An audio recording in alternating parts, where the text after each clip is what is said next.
আসসালামু আলাইকুম ওরহমতুল্লাহি ওয়াবারাকাতুহু। আলহামদুলিল্লাহি নাহমাদুহু ওয়া নাস্তাঈনুহু ওয়া নাস্তাগফিরুহু ওয়া নু'মিনু বিহি ওয়া নাতাওয়াক্কালু আলাইহি ওয়া নাউযু বিল্লাহি মিন শুরুরি আনফুসিনা ওয়া মিন সাইয়্যাতি আমালিনা।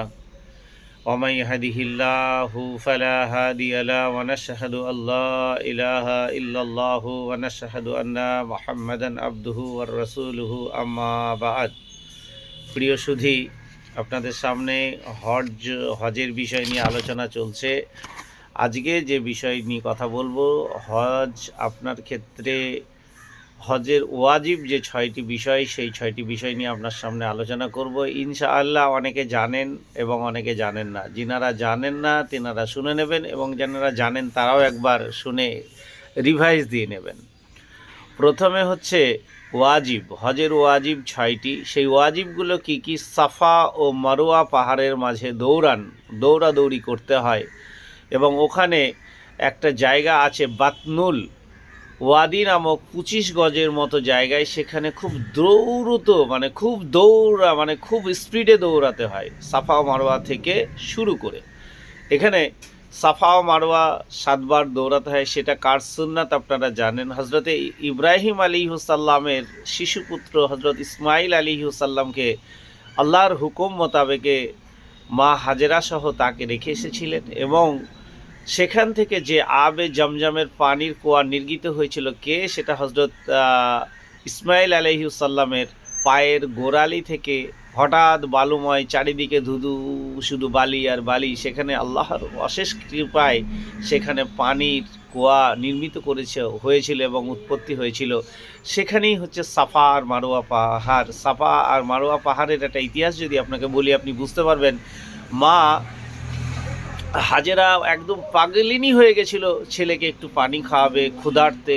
নিজের জীবনের দিকে তোয়াক্কা তিনি করেননি। যখন সাফা পাহাড় থেকে মারোয়ার দিকে তাকাচ্ছেন, তখন বালির যে একটা মিরিচিকা আপনার পানির মতো ঢলমল ঢলমল করছে। আবার মারোয়া থেকে যখন সাফার দিকে তাকাচ্ছে, সেম এরকম পদ্ধতিতে তিনি শুধু দৌড়াদৌড়ি করেছিলেন 7টি বার। সেটা হজে আল্লাহ তাবারক ওয়া তাআলার কাছে এত পছন্দনীয় হয়েছিল। সেই পছন্দের কারণে আজও হাজিদেরকে সেই জায়গায় ছুটাছুটি করতে হয়। এরপরে 2 নম্বরে আসছি। 2 নম্বরে যেটা আসছে সেটা হচ্ছে মিনায় শয়তানকে কাকড় বাড়া। কাকড়টা হচ্ছে মটর দানার থেকে একটু ছোট বা মটর দানা সমতুল্য। 3 দিনে মোট 49টি কাকড় মারতে হবে। তো মটর দানা অপেক্ষা একটু বড় হয়ে যাবে, তবুও 70টি কাকড় মারাই উত্তম বলে আমরা মনে করি বা জানি। তো যাই হোক, সেটা মতীয় ব্যাপার, বিভিন্ন মতভেদ আছে।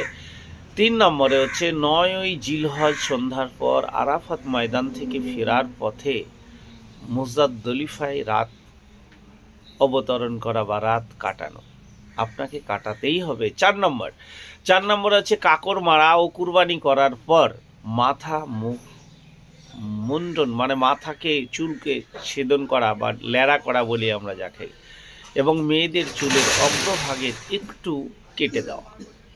5 নম্বর হজের তামাত্ম কেরান হজকারী কুরবানি করা, এটা করতেই হবে। আর 6 হচ্ছে যারা মক্কাবাসী নন তাদের তাওয়াফে বেদা করা বা বেদাই তাওয়াফ করা।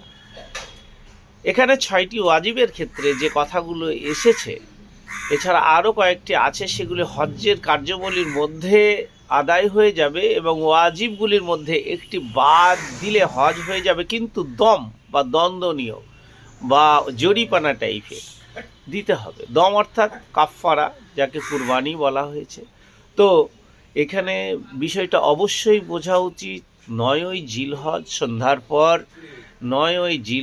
সন্ধ্যার পর আরাফাত ময়দান থেকে ফিরবার সময় মুজদালিফায় রাত কাটাতে হবে।